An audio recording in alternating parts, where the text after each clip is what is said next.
Hey guys, welcome back to Critical Flick. Today we're reviewing A Haunting in Venice.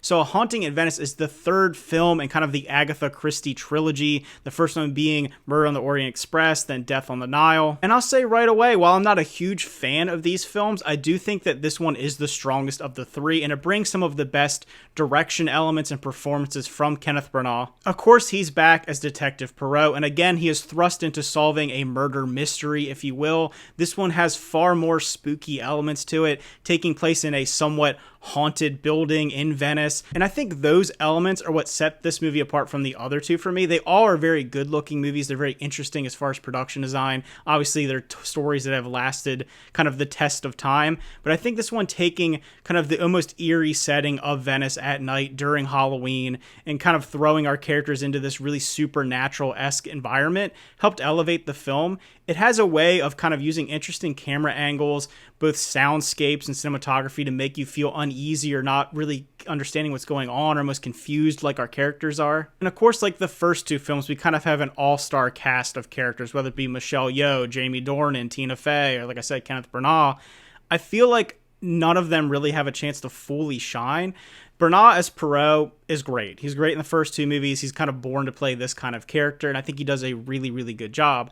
But I do think when we're forced to kind of relate to these other characters, we're not given enough to really care about them in many ways. A lot of them only maybe have, 20, 15 minutes, 20 minutes of screen time where you're supposed to just kind of understand who they are. And they all feel kind of like caricatures, or just, this is this person's character, this is who they are, and that's all you're really going to get from them, barring some kind of big reveal at the end of the film. So I do feel like we don't have enough to really fully invest ourselves in their stories. Michelle Yeoh, for example, plays a psychic medium who shows up at a seance at this building, and then very quickly, she is the one that is murdered. Spoiler alert, it happens very early in the film. I will go into a little bit of spoilers in this. If you don't want any spoilers, don't watch it. Basically, the movie is revolving around figuring out who killed her and why she was killed, but she's not given a lot. I think she's good in the scenes that she's in, but she's cut out very quickly, and I feel like all of the characters don't have enough time to really show their acting chops. The scenes they're in are good, but you don't really feel like you're fully invested in them. Another example is Jamie Dornan. He's playing someone who's struggling through PTSD of being in a world war, so that's really interesting. I really was wanting to dive into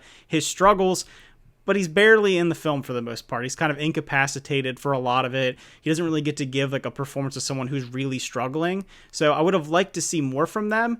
It's kind of a dual-edged sword, though. The movie is under 2 hours long. It's like an hour and 40-something minutes. And maybe if it would be stretched out to longer than that, we could have lived more with these characters and understood who they are.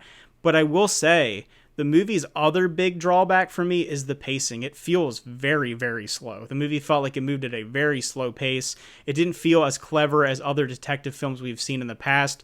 It's really hard because we've got movies like the Glass Onion franchise or Knives Out, where it's so cleverly written. The characters are so jump off the screen that you just feel so invested in their stories and you can kind of solve along with them. This one didn't necessarily feel like that. Tina Fey is also in this film. I was interested to see her in a different kind of role, not a comedic role. It isn't super dramatic or meaty, but she does a solid job playing a different kind of character than I'm used to her playing in the past. She plays a mystery writer who's trying to create a new story around this psychic medium, and it does kind of come full circle by the end, and it's kind of interesting what she's doing throughout the film. And this is where I go into more of spoiler territory. And one of my other criticisms of this film is kind of a personal preference of mine, and I completely understand if maybe other people wouldn't like it.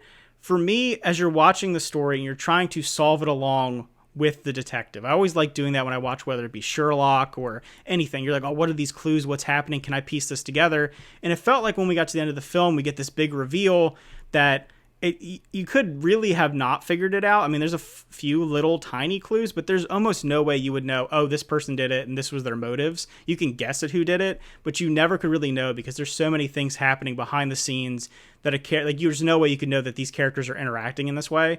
And I know, this is an older mystery story. You're not going to change it. You're not going to do anything terribly different. But having been spoiled by, like I said, the Knives Out franchise and others, this one just felt like you don't get the reveal to the very end and you can't really piece it together. When a film like, Glass Onion, they give the reveal up pretty early. I mean, there's no way you could have known about kind of the twist to that film, but they give it up a little earlier so that you can piece it along as it moves along. This one didn't really feel like that. So it kind of took that little bit of anticipation and tension out of it for me. So in the end, I think all the technical aspects of the film do work really well. I think the acting is very solid. I think the production design is top notch. I think the direction's good.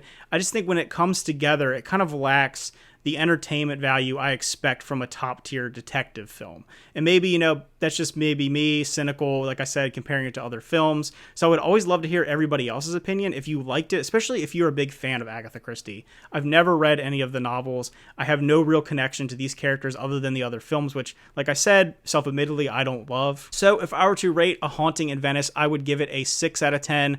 A perfectly good film, definitely above average. Like I said, better than the other two in my opinion. So if you liked it as much as me, or you liked it less, or you liked it more, I always love to hear your opinions. Leave those comments down below. Thanks for watching, and remember to like and subscribe.